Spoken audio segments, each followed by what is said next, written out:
Good morning. It's Tuesday, June 14th. Our top story we want to highlight today is the vote of the North Pacific Fishery Management Council to impose a hard cap on salmon bycatch, Chinook salmon bycatch in the Gulf of Alaska. The pollock fleet last year had kind of a spike in bycatch and took between 40 and 50,000 king salmon. The long-term average for the fleet has been about 22,500 salmon, and the council voted this year this week to impose a 25,000 king salmon bycatch cap.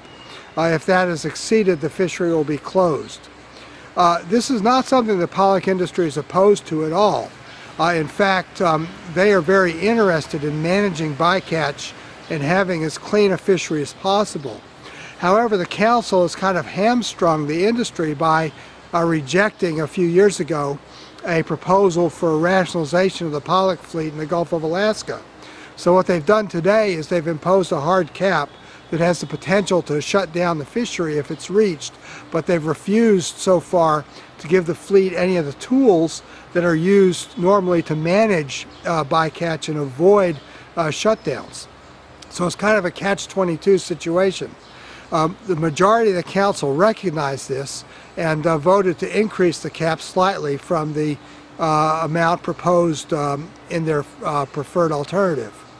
But nevertheless, the key is that to reduce bycatch in the Gulf, the pollock fleet needs a rationalization program. It needs to be able to form a cooperative. It needs to have IFQs so the various boats can assign actions to the co-op members and so forth. And it also brings up another point.